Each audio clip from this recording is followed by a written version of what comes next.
Bigyan pa nga po natin isang papuring palakpak ang ating pong Panginoon. And batuhan na po natin ang ating pagbati. Yung pwede natin maabot, siyempre, mga ngiti natin yan ay mga pinagpalang ngiti.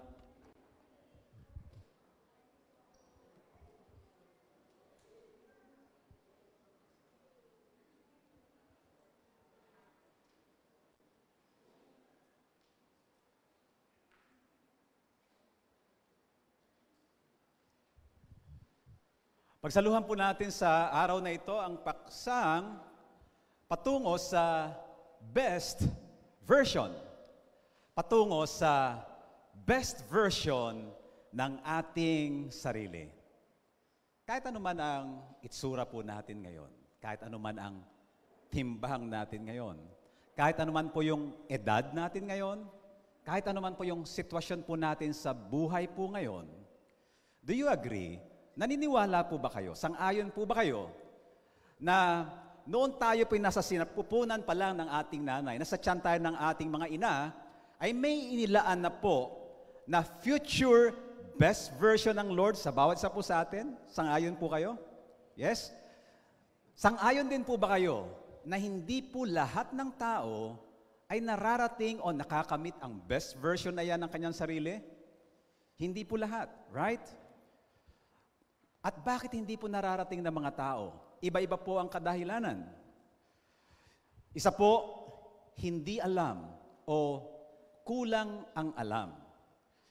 Hindi nakapag-aral, not really academically, kasi may mga taong nakapag-aral sa academe, pero hindi rin po nila nararating yung best version ng kanilang sarili. Hindi nakapag-aral, meaning patungkol sa concept na ito, or hindi niya naaral kahit inaaral sa school, or hindi naturuan, or naturuan pero nire-reject niya yung aral.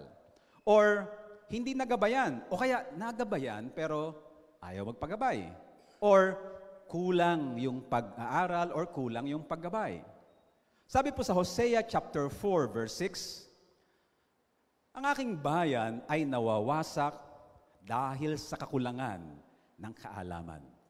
My people perish because of lack of knowledge. Isa pa po sa mga dahilan kung bakit hindi nararating ng isang tao yung best version ng kanyang sarili, naligaw ng landas. Akala niya, tama yung tinatahak niya, yun pala ay mali. Sabi sa Isaiah chapter 53 verse 6, tayong lahat ay tulad ng mga tupang naliligaw. Ano daw po ginawa natin? Kanya-kanya po tayo ng lakad. Meaning, ito yung gustong direksyon ng shepherd, ng pastol, the great shepherd is our God.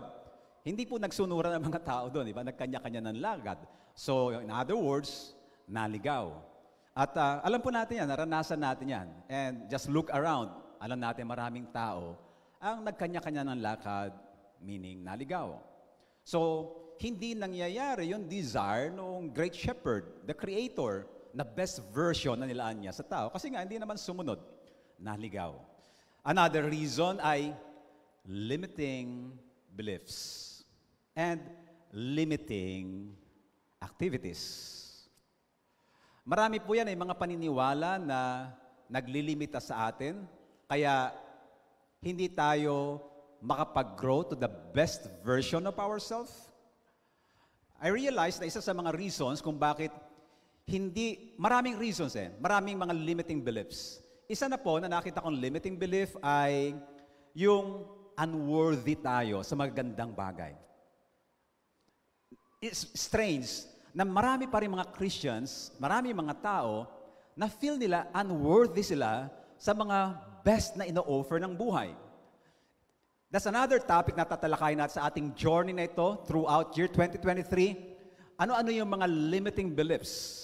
At part ng limiting beliefs na yan, sadly, ay yung mga theologies, biblical, doctrines na nasagap natin, na nakabisa natin at tinuturo pa po natin. Yung bang 1800 pa yung doctrine na yon, yung bang 1900 pa, 1920s, 1950s, copy-paste, dumaan sa seminary, natutunan ng mga graduate na naging pastor, tinuro sa mga Bible study leader, Sunday school teacher, na pick up natin and then tinuro natin. One of the teachings na, hindi naman ito doctrine, hindi naman belief, pero, hindi naman doctrine, pero belief, na na-pick up ko before, kasi I heard sa marami mga teachers and even sa pulpit, no ako po'y kabataan pa, sa Bulacan, is outnumbered na mga babae ang lalaki. And I believe this for a long time. Kasi nakita ko sa church, mas marami ang babaeng umaattend sa church at kakaunti. So I thought, validation yon nung pinipreach ng mga tao, tinuturo sa Bible study. And napansin ko nga, na kasi nagkukwentuhan ng mga youth, kasi yung mga adults na dahil mas marami ang babae at outnumbered ng mga lalaki, kaya ibang babae pumapalag na lang na maging number 2, number 3. Ay, oo nga. So second validation, I thought, until like 30 years later or 20 years later, nung natingnan ko yung statistics at yun ang best place para pumunta, yung world statistics, may mga lugar na mas marami ang lalaki kaysa sa babae. May mga bansa na, yes, mas marami ang babae sa lalaki, pero kapiranggot lang. And then overall sa buong mundo ay halos 1:1 ang ratio. Ganon kabuti ang Lord. Pwede magkaroon ng kapartner ang bawat isa kung halimbawa yun ang kanyang calling sa life. Unless na lang ang calling niya ay maging talagang single forever. So meron talagang pwede na magkaroon ng 1:1. But it took me 20 or 30 years bago makorrect yung belief na yon. Sample lang po yon. During our journey, itong 2023, I'd like to share yung mga beliefs na coming from our religious understanding na nag-limit sa ating buhay. Yung iba nga sa sobrang limitation, binenta ang mga ari-arian, iniwan yung magagandang trabaho, binitawan yung magagandang negosyo, yung mga anak na nag-aaral sa magagandang mga paaralan, Ateneo, Lasal, UST, kinuha doon, inilagay sa mga, hindi natin hinahamak syempre yung mga ibang mga schools, pero syempre magkaiba ng mga academic standards yan. Because of limiting beliefs. Pero hindi natin topic po yon, dadaanan lang natin na isa sa mga reasons kung bakit hindi niya marating yung best version ng kanyang sarili in the future, nalilimit siya ng beliefs. Parang langaw na hindi makalipad nandun sa may garapon, dahil may takip yung garapon, lipad siya ng lipad, umuumptog lang siya sa takip, pero pag tinanggal mo yung takip, makakalipad siya ng napakataas. Maraming limiting beliefs sa ating buhay, kaya hindi tayo makalipad na mataas. We believe na hanggang doon lamang tayo. And we will discuss that because we are serious here for this 2023, we journey together na maabot natin ang isang better version ng atin pong sarili. Ang isa pang dahilan ay yung mga limiting activities. Puno yung schedule ng mga limiting activities. At alam natin yung mga iba dyan, halimbawa, computer games. Pag ang haba-haba ng computer games mo sa loob ng isang 24 hours at ang waking hours natin, sabihin natin 16 hours. Kung sa 16 hours natin ay 12 hours ka na nagko-computer games, 4 hours na lang available for other productive things. Kung productive nga, baka naubos na yun sa pagtulog, pagkain, etc. Very limiting activity. Hindi mo mararating yung best version ng iyong sarili if this will be the schedule day in and day out. Kung araw-araw ay ganyan na schedule. O di kaya ay mga bisyo. So tagal mong kasama yung mga kabisyo, no? Magdamagan pa 2 araw. How can you grow to become the best version of you, right? Yung excessive TV, yung mga talagang binging activity, or excessive social media. Lahat ng bagay na sobrang mali. Masama. Well, in their proper places, yung computer games, yung TV, yung social media, helpful yan, nakakatulong. Pero, it comes to a point, or there comes a point, na pag lumampas na doon, hindi na siya nakakatulong. Isa na nga, ninanakaw yung oras and energy and emotion na supposedly, lahat itong energy, emotion, and time ay gagamitin mo para makita mo ang best version or makatravel ka sa best version ng iyong sarili. Another na humahad lang para marating natin ang best version ng ating sarili, namatay ng maaga. Ayan, naunahan ng kamatayan. Dahil sa extreme ang buhay. Ano yung mga extreme sa buhay? Extreme sports. Ano po alam nyo extreme sports? Halimbawa yung skydiving, yung mga buwis buhay, yung mga bungee jumping, no? O kaya yung mga nagpa-parkour, yung tumatalon-talon sa mga building, sa mga, yung mga pader ng gilid, yung pagka nadulas ka, ay alam mo na, diretso ka na. O kaya yung nag-mountain climbing doon sa north face na sinasabi, yung gilid talaga ng mga bundok, no? Madulas ka lang talaga doon, di patay. So, naunahan ng kamatayan. Do you think maaabot niya pa yung best version ng kanyang sarili? Hindi na, na-aksidente na. O kaya extreme evil. Ecclesiastes chapter 7, 16 to 18. So don't be too good or too wise. So, kita nyo po, pati kabutihan. Yung pong, di ba, naaabuso. Hindi ka pwede talagang sobrang bait, no? So dapat tinitingnan din natin. Or sobrang talino, at least tingin natin, intellectually. Kasi, why kill yourself? Bakit mo papatay ng sa iyong sarili pag sobra-sobra na?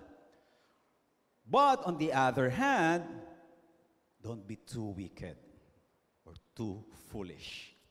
Either, why die before your time?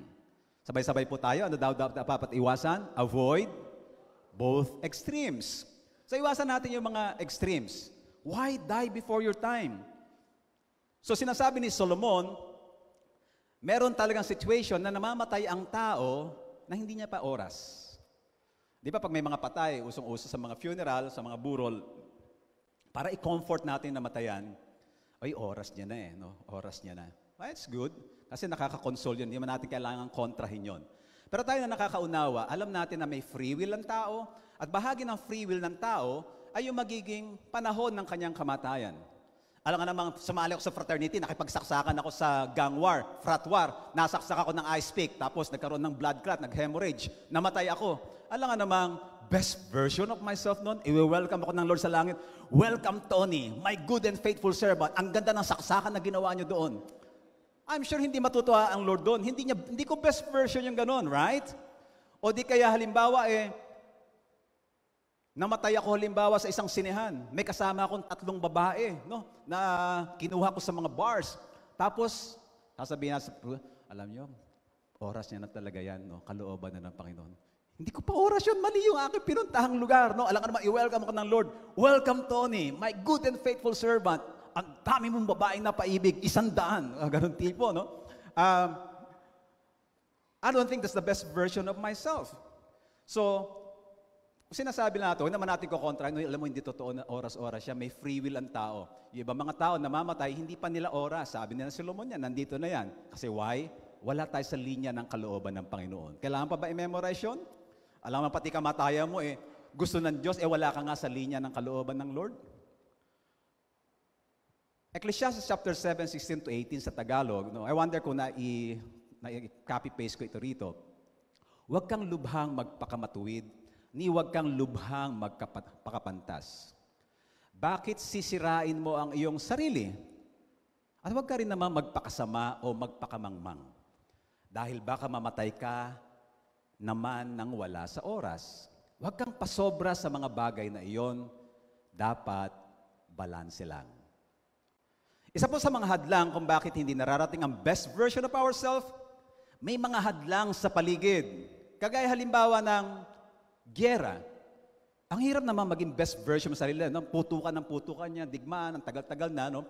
Meron mapipigil at mapipigil sa paglago mo sa iyong sarili. So just pray na matapos na yung war. O di kaya may oppression. Nakatira ka sa liblib na probinsya, liblib na baryo, kasi mga landlord doon, yung mga politiko doon, talagang sinusuppress, ino-oppress ang mga tao doon. Yung funding para sa school, kinukurakot. So hindi nagpapatayo ng school. O di kaya yung mga karapatan ng mga tao na kumita na maganda ay hindi dahil iniilit ang mga lupa. So isang kahig, isang tuka. How can you become the best version of yourself na hindi ka man lang makabili ng libro, hindi ka makapasok sa school? Naalala ko po yung Bible study namin dito po sa may Pleasantville, nang buhay pa po si Kuya Rafi Yabut. Isa sa ma-attend ay isang colonel na dating nakaasan yung kanyang battalion commander sa Mindanao. And sabi niya, yung mayor doon sa lugar na yon, no read, no write. Pero mayroon po mga allocation ng government. May fund yan para sa mga politiko. So, naturally, nakukurap lang, nakukurakot. Tapos yung mga anak niya, ayaw niyang paaralin. Pati yung kanya nasasakupan, hanggat maaari, ayaw niya mag-aral. Why? Mawawalan siya ng control. So yung instrument of control niya, yung ignorance ng mga tao. How can they become best version of themselves? Mismo mga anak niya, ayaw niyang umunlad ang pag-aaral. So may mga ganun. O di kaya ay merong injustice or merong famine, tagutom. Parang sa Africa, pag payat na payat yung tao, halos parang yung isang Nobel Peace Prize na winning painting or picture, photography, merong isang parang kapirasong lugaw doon sa isang aluminum na lumang-luma na baka kinakalawang pa siguro yon. Merong konting lugaw doon at gumagapang yung payat na bata, butot balat na lang, no? Butot balat literally. And then may isa rin na uwak na nandoon, isang itim na uwak. Ang ganda ng pinoportray niya message. Saan papunta yung uwak? Nakikipag-unahan ba siya dun sa lugaw o hinihintay niya mamatay yung bata? Winner yun, Nobel Peace Prize. How can that child become the best version of himself kung meron tagutom? So dapat maalis ang mga hadlang. Isa, be open to learning and wisdom. Be open to learning and wisdom. Dapat open ang ating mind. Yung huwag kang masyadong impress sa alam mo. Kasi dumating ang time minsan, may mga tao hindi maturuan, unteachable na. Feeling niya, dami-dami niyang alam. Huwag mo akong maturo-turuan o kaya hindi nakikinig, sinasarado niya ang kanyang tenga. You know what? Kapag halimbawa may hawak tayong coins or bills, tapos nakakuyong masyado ang atin pong palad, kahit anong bagsak ng blessing galing sa itaas, lalampas na lang yung mga bills and coins kasi masyado ka nakahold dito. Wala nang papasok na bago. Same po sa knowledge and learning. Pag sinarado na natin ang ating tenga, ang ating isip, ating puso, kahit anong ibuhos pa ng langit ng mga bagong kaunawaan, karunungan, hindi na po siya papasok. Right? Kailangan i-open natin ang ating pong mind, ating heart. But, magiging maingat tayo. Huwag tayong lunok ng lunok para hindi po tayo natitinik o nalalason. Binabalanse po natin. But the thing here is, kailangan mo muna mag-open. So, be open for learning and wisdom. And allow the Holy Spirit to speak to us, to guide us. Why? Sabi ni Jesus, darating ang banal na Espiritu, and He will guide you. He will show you all truths. Hindi niya sinabing, He will guide you into some truths, or into several truths, into a few truths. No, into all truths. Minsan kasi iniisip natin, pag Holy Spirit, parang mga Bible matters lang yan, spiritual matters, doctrines, healing, mga ganun-ganun lang. Hindi, all truths. Kasi lahat naman itong sandigdigan, sanlibutan, ay pag-aari nilikha po ng Diyos, di ba? At ang Holy Spirit is a partner to that. So, ano mga katotohanan diyan? Kahit pa yan may kinalaman sa love life, yung decision mo patungkol sa bahay, kung bibilin o hindi, kung lilipat o hindi, kung makikipag-friend ka dito, kung tatanggapin mo yung bagong learning na ito o i-reject, any truth in life kung kailangan mo, pwede mo kapatid hilingin ang Holy Spirit na gabayan ka. Sabi ni Jesus, Holy Spirit, i-guide mo kami sa lahat ng truths. Ano po ang truth dito? What's next? Ito ba'y dapat kong i-take na coming from you or not? Pwede natin tanungin because He communicates to us. At gusto niya tayong i-guide. And then take Jesus as our shepherd, our guide, our leader. At tinanggap naman natin siyang Lord, di po ba? So, ibig sabihin, magpagabay tayo. Hayaan natin na siya ang, kasi pagka nagpagabay tayo, hindi tayong kanya-kanyang tinahak na landas. Remember kanina yung verse, para tayong tupang naligaw. Kailangan mo sumunod sa shepherd. Then, magmamanifest. May experience natin yung fullness ng best version ng ating sarili. Remember yung promise ni Jesus, I have come that you might have life. Life to the fullest. So that includes yung fullest na yon, the fullness of the best version of ourselves. Agree? Kababahagi po yon. So just follow Jesus. So it just, madali mo nang maintindihan na sino mang tao na hindi sumusunod kay Jesus, the life and the truth, na nag-o-offer ng fullness of life, the great shepherd, yung watak-watak, we simply can understand this. Hindi nila mararating ang best version ng kanilang sarili. Never. Kaya nga naman tayo nagtsatsaga, di ba, na i-share si Jesus sa iba, the Jesusness. We want them to come to church so that they will get the understanding, the wisdom, and the inspiration para sumunod sa Great Shepherd. Kasi siya lang ang nag-o-offer ng fullness of life. Nobody else. At kahit mag-promise yung iba ng fullness of life, they can't deliver. Ang pwede lang mag-deliver ang Panginoong Jesus. Amen? Siya lang ang pwede mag-deliver sa atin ng fullness of life. Nobody else. So anyone na hindi taga-sumusunod sa Panginoong Jesus, sadly, kahit anong pilit niya, kahit anong grind na gagawin niya sa buhay, that person, he or she, will never experience that fullness of life. Only Jesus can deliver that to us. So take Jesus as our shepherd, our guide, our leader and Lord. Baka naman mamaya, mas leader pa natin yung frat leader, mas leader pa natin yung class leader natin o yung ating barkada leader. Baka mas leader pa natin siya. Magandang i-check uli. Dapat ang leader natin talaga, overall, ay ang Panginoong Jesus. After all, we received Him as our Lord and Savior. And then, ask for direction, guidance, or counsel. Seek the help of mature, God-fearing, wise, balanced people. Fellowship with them. Rub elbows with them, sabi nga. Makipagkiskisan ka ng siko. Ibig sabihin, malapit ka sa kanila, makipagkwentuhan ka sa kanila. Alam niyo po, isang masarap pong kakwentuhan tao, yung balanse po ang pananaw. Ibig sabihin, marami siyang experience in life, marami siyang reading, broad reader siya, hindi siya biased. Alam niyo, ang hirap kausap yung mga tao, masyadong biased, kasi ang alam niya sa politics, itong linya lang, merong rightist, merong leftist, yun palang kakabahan ka na makakanan, makakaliwa. Ano yun? May isa ka lang linya, walang balance. Yung pagdating sa mga religious beliefs ay, heto lang yung favorite niya, itong mga issues na ito. Minsan ang hirap kausap na magandang tao, but we should listen to them. Dapat ready tayo makinig kahit kanino, kahit sa janitor, kahit sa mayaman, mahirap, na huwag nating huhusgahan ng tao dahil bata siya matanda, hindi na tayo makikinig sa kanila. We can learn from anyone. At least one insight, one truth, one reminder, one, breakthrough idea. Wala tayong dinidiscriminate, no? Iba-iba ang level. Pero, napakahalaga na nakakausap din natin yung mga balanced people. Yung balanse ang pananaw. Alam niyo pa nakakausap tayo ng mga tao na balanse ang pananaw, malawak ang pananaw, malawak ang karanasan, kahit isang buong araw, 2 araw ka makipagkwentuhan, napakasarap na kausap ng ganun po mga tao. Pero ang pinakapangit na kausap, yung tao na napakakitid ng isip, itong pilit na pinipilit kahit mali na. No, you can relate with me, right? So, hanapin natin yung counsel ng mature and God-fearing, wise people. So, halimbawa, yung mga bata, huwag tayo mahihiya na lumapit sa matatanda, magtanong, sa magulang, sa teacher, tanong, palagay niyo teacher, anong pananaw niyo dito? Sabi ko nga kanina, kahit janitor halimbawa, sa area ng kanyang expertise, paano ba talaga pinalilinis ito? Kasi hindi ko ito mapalinis sa ganito. We can learn from them. Sa karpentero, sa driver, o kaya isang taong mayaman, ano yung mga experiences mo sa life? No, learn from different people. Hindi lang yung mga favorite natin, lagi yung mga katropa lang natin ang gusto nating kasama. Hindi lang yung mga katulad natin ang alam ating kasama. Because you learn nothing fresh. Diba? After mo manood ng Daniel Padilla, Catherine Bernardo, di ba sino masarap kakwentuhan? Yun nanood din. Kasi gusto mo lamang i-affirm yung napanood mo. Di ba mas masarap kakwentuhan yung iba ang pinanood?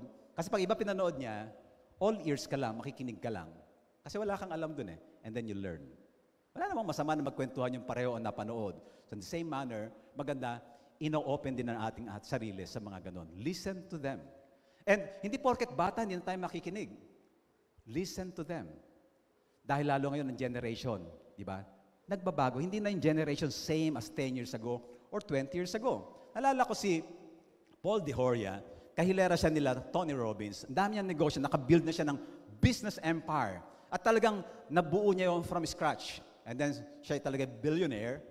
Then yung anak nila, mga anak niya, nagsilakihan na. Yung anak niyang dalaga ay naging CEO na yan ng company nila or I forgot yung title ng babae.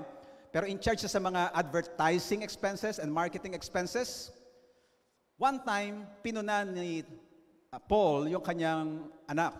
Sabi niya, bakit tinapyas mo yung budget natin para sa advertising sa magazine, sa TV, saka sa radyo, saka sa dyaryo? Bakit ang taas-taas ng budget mo sa social media? Dad, iba na panahon ngayon. Ang mga tao na sa social media na. Lahat ng tao may hawak ng cellphone.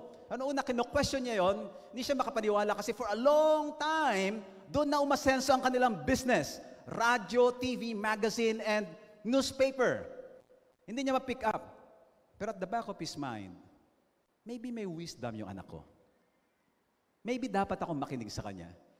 So, inobserve niya, nung sumunod na meeting, totoo nga, mas maraming ipinasok na income yung social media advertising kaysa doon sa mga iba. Kaya ang kanyang lesson, listen also sa mga bata. Kasi may mga alam sila na hindi alam na matatanda.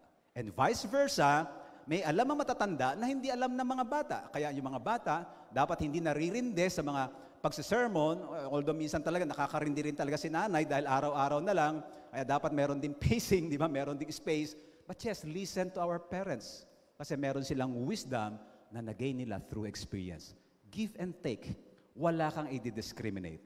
That way, lalawak ang ating kaalaman at pwedeng gamitin ng Lord yon para sa ating journey sa best version ng ating pong sarili. And also, avoid extremism. Diniscuss na natin kanina yan. Extreme beliefs, extreme activities. Mahirap pagka mga extreme, no? Sabi nga, ang naglalakad ng matulin, sabi na matatanda, di ba? Ang naglalakad ng matulin ay, yes, makakarating sa finish line. Hindi po. Ang naglalakad ng matulin, pag natinik, ay malalim. And also, expand our environment. Or change our environment. Yung, wag puro yan. Halimbawa, nandito tayo sa church. Wag lang puro day by day, minsan, ba't di subukan minsan umattend ng isang church? Ay, baka masabihin nila, lumilipat na ako sa ibang church. No, you know your heart, na gusto mo lang mag-learn, matuto, para hindi lang yung nakikita mo na i-compare mo rin sa iba. O kaya try mo rin kaya umattend minsan sa, basta lang kaya mo yun lang aking word of caution, basta lang kaya mo. Kung tingin mo sarili mo, hindi mo kaya, wag ka na lang pumasok. Gusto mo try mag-attend ng Seventh-day Adventist, punta ka ng Mormon, ng Muslim, ng Buddhist, just so, hindi ka nag-i-speak ng copy-paste. Sabi nila, ganito raw kayo, ganito kayo, para malaman nyo kung sino sila. So that you know kung paano nyo rin i-share ang love of Jesus. Minsan-minsan lang. Wag lang dalian. Baka mamaya, tinatanong ka Oy, Juan, nasaan ka na? Hindi ka na nakikita. Pastor, Muslim na po ako Wag naman ganon, no? Basta, kung carry mo lang. And change your environment, no? O kaya, baka naman puro tropa mo na lang yung kasama mo. Ayaw pumunta doon sa ibang tropa. Learn from them para makita mo yung perspective ng iba. Ano bang perspective na isang estudyante sa ganitong course? Sa course ng aeronautics, sa course ng medicine, sa course ng tourism, sa course halimbawa ng engineering, sa course ng agriculture. Maganda rin, di ba? Makakwentuhan din sila. So that you are all ears, nakikinig ka. Or sa ministry, hindi lang yung puro ministry mo, yung turf, but you also sit down with other ministries para ma-learn mo rin kung ano yung mga challenges nila, struggles nila, victories nila, prayer requests nila. It helps you grow more as a child of God. So, expand your environment. And minsan, kailangan change environment. Lalo na pinipigilan, ino-oppress, sinusuppress ang karapatan mo na mag-grow as a person. Halimbawa, sa probinsya, talagang ino-oppress, sinusuppress. O kaya nasa Africa ka, ino-oppress, sinusuppress, at lagi nilang may gera. How can we be the best version of ourselves? Yung mga pamilya ko, yung mga anak ko, kailangan naming umalis sa bansang to. So tumataka sila, pupunta sa ibang bansa. Yung mga nasa probinsya na inaapiro ng mga politiko, pupunta sila ngayon sa ibang probinsya, sa syudad. So that may expose ang kanilang sarili, makakapag-aral ang anak. Change the environment. Minsan, kailangan ganun. Pero kung di naman tayo sinusuppress, ino-oppress, expand lang. Expand the environment lang. Ano ba ang best version ng ating sarili? Multiple aspects po ang ating pagkatao. Iba-iba po ang ating pong pagkatao. Now, halimbawa po, tayo po ay binibigyan ng Lord ng chance na tingnan ang ating pong future self.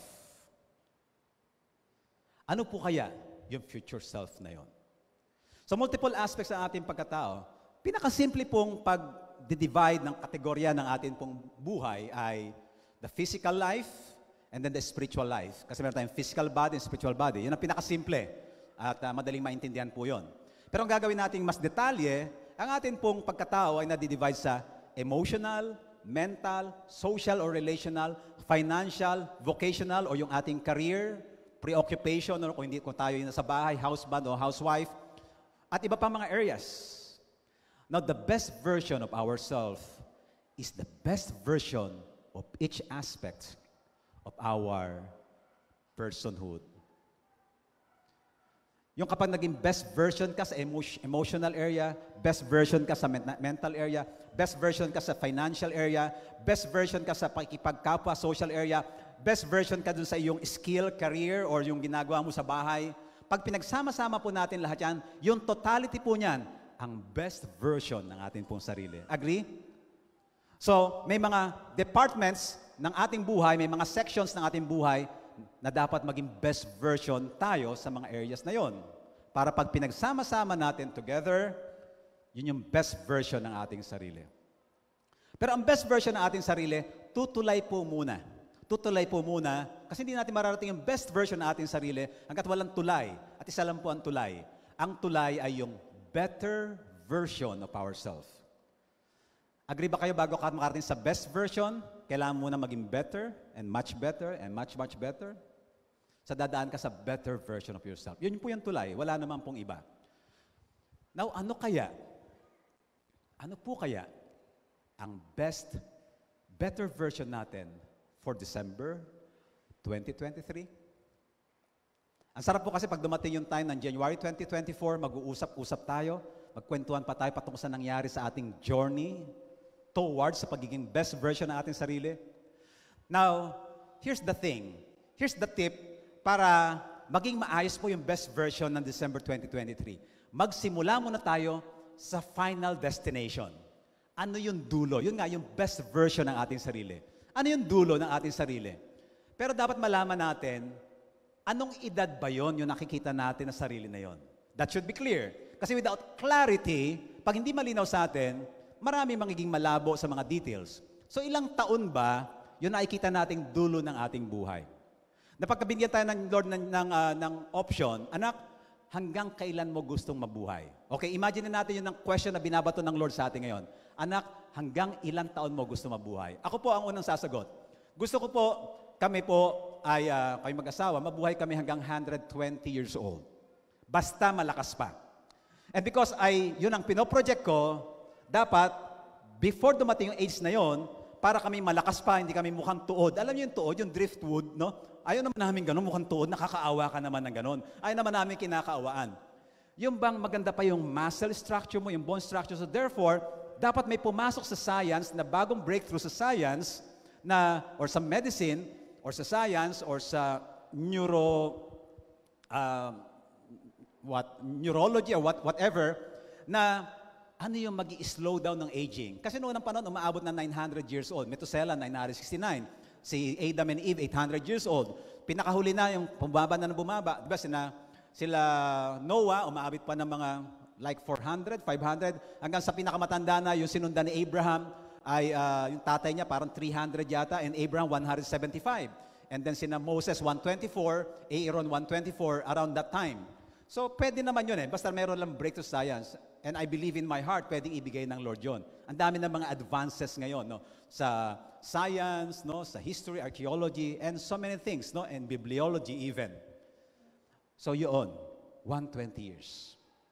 Kayo po, sino po rito ang gustong umabot ang buhay hanggang 120 years? Please lang, para may kasama pa ako. 120 years, 120. 120. Samahan nyo naman kami. Para may ka-fellowship kami, 120. Meron ba gusto 120 years? Okay, 110 years, 110. 110.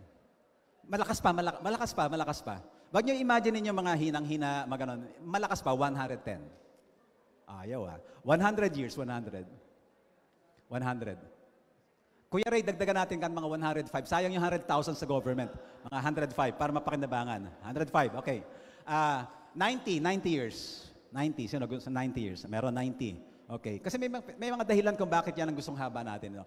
80 years. 80, yan. Kuya Marco, Ate Jing, 90 si Ate Jing, 80. May 10 years kayong diferensya, no? Huwag ka man na mag-aasawa noon, ano? Magkaiba yung haba. Okay, 80. 70 years, 70. 70 years. 70. 70. Ate Lita, 70? Huwag naman 70. Malapit na yun, Ate Lita, pag 70. pag 70. 60. 60 years. 50. May 50 years. Ano yung iba?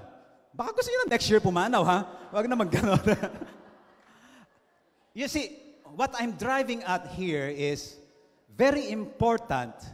Pag tinitingnan natin yung ating best version of ourselves, alam natin roughly kung ilang taon tayo nun. And then saka natin i-imaginein, ano yung ginagawa ko ng 120 years or years before that, ano yung ginagawa ko? Involved ba ako sa mga philanthropic projects like meron ba akong mga tinutulungang mga home for the aged o mga scholars o kaya ay mga abused children or livelihood programs? Ano bang ginagawa ko doon? Nagtuturo ba ako by that time? Nakikita ko ba ang sarili ko na nagtuturo ako sa United Nations, sa World Health Organization, sa isang LGU? Saan ko ba nakikita yung sarili ko? Or gumagawa pa ba ako ng libro? Or ako ba'y nasa TV ini-interview? Dapat malinaw po. O nasa bahay lang ako, isang husband, isang housewife, nag-i-enjoy doon sa aking rocking chair. Ano ang itsura mo noon at 5 years before ano? Dapat mas maganda, malinaw.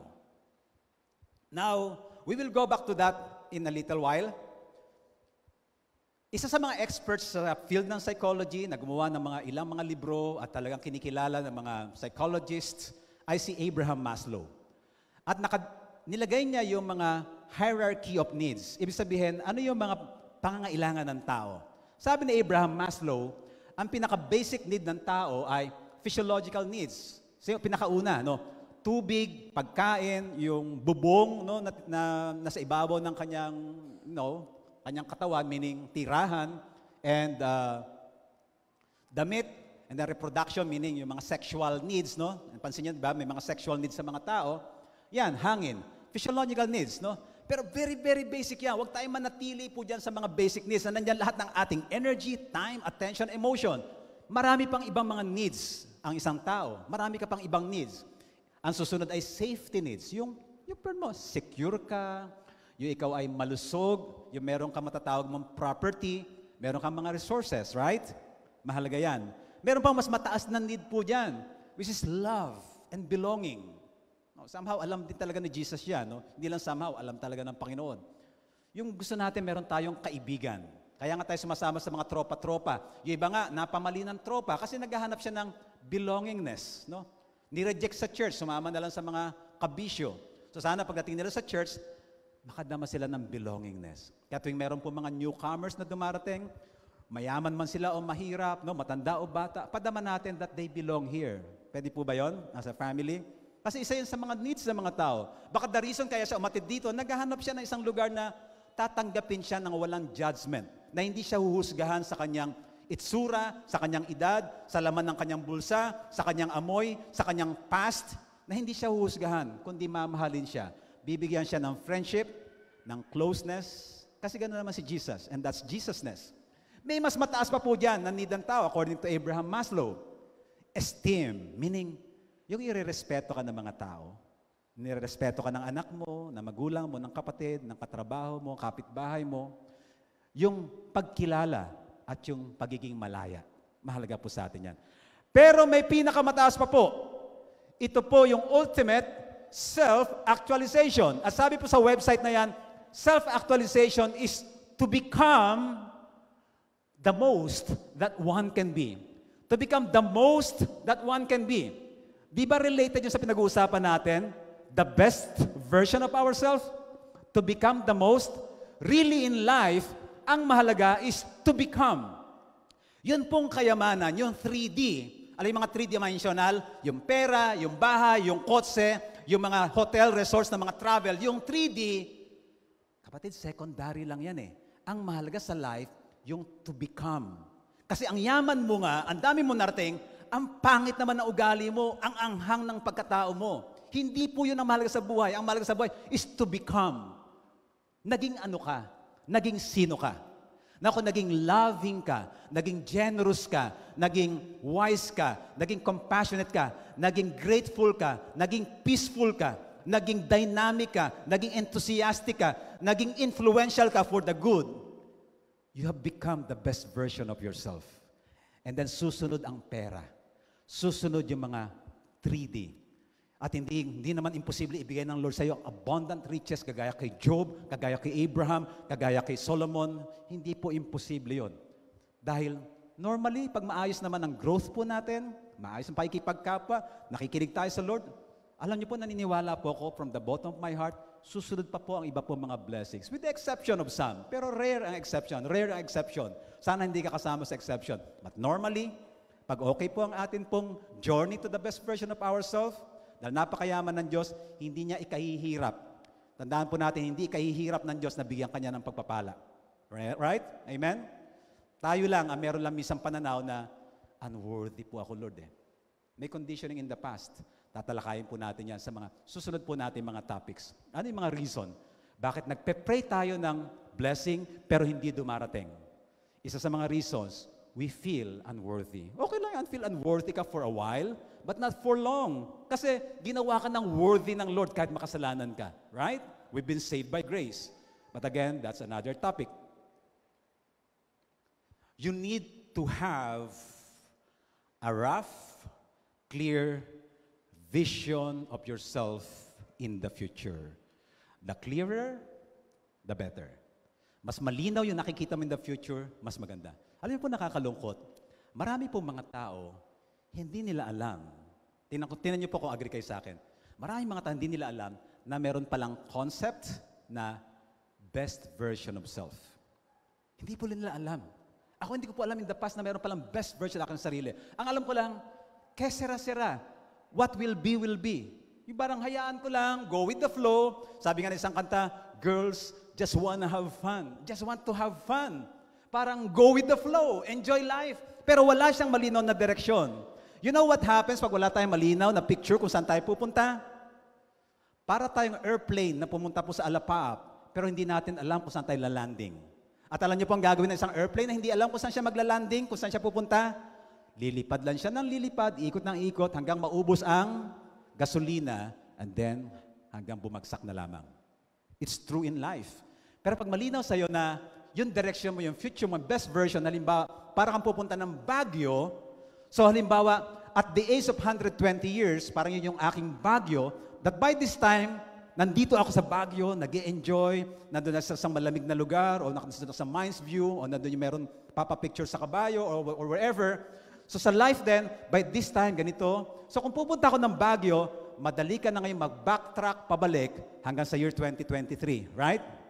Madali na i-backtrack. So kung pupunta pala ako ng Baguio, alam ko na dadaan ako ng Pangasinan.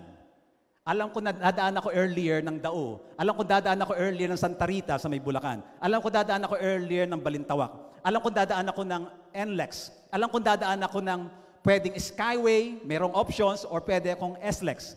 Alam kung nandito ako sa Muntinlupa, alam kong madadaanan ko yung munisipyo dyan o dadaan ako sa festival kung mag-shortcut ako doon sa may Cares. So by understanding kung saan ka pupunta, alam mo pag naliligaw ka. Kasi kung papunta na ako ng Bicol, nasa Lucena ako, at papunta na ako ng Naga, papunta ba ako ng Baguio o palayo ako ng Baguio? Palayo ako ng Baguio. But now that it is clear na pupunta ako ng Baguio, now alam ko dapat kung yun ay year...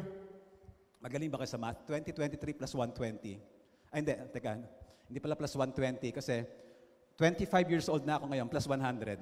So, hindi yun acceptable, ano? Masama magsinungaling. So, halimbawa, plus 100 years, so that's 2120. Sa year 2120, halimbawa, pwede ko ngayon balikan yung year 2100, year 2080, year 2050, year 2030, and then year 2024. Tama? Now, i-segment natin na maliliit para mas madaling marating. Bago marating yung best version, dapat better version muna. At yun po ang target natin mga kapatid. Sama-sama po tayo mag-journey. Don't miss the journey. I'd like to share so many messages na magkakakonekta, magkakabuhol, patungo po doon. Trust me, you will find out new insights. Yung mga severely underdeveloped, severely underutilized area na ating pong buhay. And you will be amazed kung ano yung inilalaan ng Lord sa atin. Pero somehow, it just went under the radar. Hindi natin napansin, hindi nabigyan ng atensyon. Pero papansinin po natin yan sa 12 months na darating. So sa 2023, may free will tayo kung ano yung better version. Better version A, better version B, better version C. Part ng free will ng Lord na binigay sa atin, mamili ka kung ano ang gusto mong ending sa 2023. Akala natin kasi pag free will lang kung bibili ba ako ng ice cream o iced tea o milk tea. Ito ba mapapangasawa ko o hindi? Hindi lang po doon ng free will. Lakihan pa natin ang application ng free will. Pati po yung ending ng life po natin. Dahil maraming possible ending ang life. Ikaw na ang pumili, sabi ng Lord. Unless na lang, in rare exception, talagang sinakda ng Lord, ito ang dapat ending ng life mo. Pero mga kapatid, let me share to you the good news. Inaalaw ng Lord na ikaw ang mamili ng ending mo sa life. Hindi yan kesera-sera. So gusto ng Lord, part ka ng pag-author, part ka ng creation process somehow. So halimbawa, tinakda mo na yon, Lord, ito ako in the future. So sa 2024, January 2024, ito na yung mga nangyari sa akin. Yung iba siguro sa atin, inisip natin na by 2024, nandito na kami nakatira. By 2024, ganito na itsura ng aking katawan. By 2024, ganito na ako tumindig, hindi na ako mahiyain, hindi na ako laging tumatakas sa mga tao, kundi kaya ko nang humarap sa tao. Different areas of life. 2024, maingat na ako sa pera, hindi na akong saan-saan. 2024, hindi na mga unhealthy and choices ko sa pagkain. So kapag kayon, nakita mo yung 2024, maglakbay ka mabilis doon, sa quantum field, mga kapatid, hindi matter to matter. Ang matter to matter ay ganito po. Para po, makuha ko yung isa pong sopas doon, tatakbo ako doon, lalakad ako, few seconds, and then kukuhanin ko. Matter to matter. Ngayon, kapag ka po sa quantum field, energy po ang nagko-connect po sa atin sa quantum field, ibe-bend natin yung time. Ibe-bend natin yung time. Parang dati, para makarating ang sulat ni Jose Rizal o ni nanay niya, ni Teodora Alonso, patungo kay Jose Rizal sa Madrid, Spain, 6 months. Susulat siya, matter to matter, dadala niya sa post office, dadalhin ng post office sa barko, hihinto siya sa Acapulco, Mexico, then dadalhin sa Madrid, Spain. 6 months. Sabi ng nanay niya, may sakit ako, nilalagnat ako, ganito. Pagdating doon, 6 months, may lagnat pa po ba kayo? Sa palagay nyo, 6 months dumating Wala na ang lagnat. Sasagot siya, I'm sure wala na kayong lagnat ngayon. 6 months na nang pabalik. Matter to matter. But right now, because naiintindihan na natin ilang mga area ng quantum field, open mo ang cellphone mo, inggit si Jose Rizal, then i-dial mo Madrid, Spain, usap kayo. Di ba, si Ate Guy nandito, nasa Madrid, Spain, halimbawa si Rachel, yung anak niya. Anak, kumusta ka na dyan? Real time, nag-uusap kayo. Yung dating 12 months bago marating matter to matter, because of part ng quantum field, nagagawa mo sa loob lamang ng sandaling panahon. Na yung iyong tatrabahuhin ng 25 years, gaya ng testimony na isang certain person, yung 25 years na tinatrabaho na iba, ibinigay lang ng Lord sa amin ng 2 months. Ng 2 months. Meron nga akong personal testimony at pinost ko po ito na in support na aming daughter na si Phoebe, na sabi niya, para credibility daddy. Alam niya naman, parang neneng-nene si Phoebe. But in the first month, I think nag-top 3 kagad siya. First 4 days, nakabenta agad ng condo. No? I think 1.3, 1.6 million. And then on second month, I think top 5 pa siya, top 7. On the third month, on December, nag-top 1 siya, with a sales ng 53 million. Overall, 100 million na sales. Nagkwentahan daw sila ng huwag niyo pong uutangan si Phoebe kasi wala pa po, I think that's about 1.5 million na commission. And that's 3 months. Sabi ko nga kay Rose, may kilala ko ang bilis-bilis, 1 year after niyang graduate, tinakda niya magwa 1 million siya after 1 year, nakuha niya. But this is 3 months. This is time bending because only of the Lord. Hindi the best sa English si Phoebe, hindi the best sa math, nagtatanong pa siya. Pero sabi niya, matutunan ko yung math, Daddy, paulit-ulit lang naman yan So what was that? Favor of the Lord. You know what happens pag napasakop tayo sa Panginoon? Hindi na pure grind na 25 years, kayang ibigay sa 2 months. Time bending. Yung kinukuha ng mga tao, ang dami pong mga sales agent nagtatanong sa kanya, ang tagal na doon, paano ka nagta-top 1? Favor, hindi pare-pare istorya natin. That's just an example. Hindi nyo rin pwedeng linyahan yon dahil magkakaiba tayo ng buhay. Ang message lang dito, kapag alam mo kung saan ka pupunta at ang Lord ay nasa iyo, yung hindi mo deserve, ginagawa ng Lord na deserve mo. At pwede rin yan sa buhay natin. Ang dami, trust me, underdeveloped sa ating buhay and underutilized because maybe we don't know. I hope, as a pastor, this year 2023, I can be one of the channels. I'm not saying I'm the main channel. I'm one of the channels that I can share to you yung mga areas na hindi natin underdeveloped and underutilized. Are you in it? At sama-sama tayong mag-journey. That's why I encourage pati yung mga workers ng church, yung Sunday school teacher na madalas nakaka-focus sa baba, yung mga dancer, never miss anything because we will not be playing church. We want everyone to reach the best version of themselves. Don't miss any Sunday because I'm going to share my heart dito po sa area nito because I believe na mayroong best version na amazing ang bawat isa po sa atin. Amen? Tayo pong lahat ay manalangin. Aming Diyos, marami pong salamat na meron po kayong nilalaan po para po sa amin pong buhay. Purihin po kayo, O Diyos, in Jesus' name. Pero bago po yon, I'd like to leave this verse. I forgot this, masyado akong excited. Where there is no vision, pwede niyo ba ilagay yung verse pinakadulo lang? Where there is no vision, the people are out of control. Yan. Linawin natin yung vision natin ng ating future self para hindi out of control ang ating time, energy, emotion, talents, and relationship. Again, let's continue in prayer. Baka kaya mo na ngayon kapatid, pag hindi, kahit mamaya na lang or tomorrow. Ano yung vision mo ng iyong future self? Ng best version of yourself in the future. Have a vision. Because when there is no vision, people are out of control. Tama na yung out of control sa ating buhay. Have a clear vision. The clearer, the better. I know serious kayo patungkol sa future po ninyo. Hindi nyo ito i-relegate na iiwanan nyo sa chance lang dahil meron kayong active part sa ating pong future. Then ibigay natin sa Lord. Then damahin natin yung feeling ng ating future self. And the more na nagiging convinced ang ating katawan that this is for us, sa atin to. At pag ina-accept na ng ating katawan mula ulo, mula mukha, hanggang sa ating talampakan, nararamdaman ng ating tiyan, ng ating atay ng kidney, every cell of our body has a memory. Every cell of our body is part of the subconscious mind. Pag ipinadama mo yung damdamin ng malamig na hangin na ikaw 100 years old, nararamdaman mo yung mga estudyante na nakikinig sa iyo dahil tinuturuan mo, o yung libro, yung nararamdaman mo yung ballpen na pinasusulat mo, dahil gumagawa ka ng tula, ng musika, o nang gumagawa ka ng aklat, o naririnig mo ang boses mo na ini-interview sa TV, o na nararamdaman mo, naaamoy mo yung niluluto mo dahil ikaw isang napaka-husay na wife. The more na nararamdaman mo yon ng iyong senses today, or tomorrow and every day, the more nako-convinced ang iyong body that it is you. And then lalakad ka patungo sa direksyon na yun, kapatid. Hindi mo papansin, lumalakad ka sa direksyon. Makikita mo yung gusto ng Lord na ipagawa sa iyo. And here's one amazing thing. Bubukas sa mga pintuan. Akala mo coincidence. Akala mo serendipity. Akala mo synchronicities.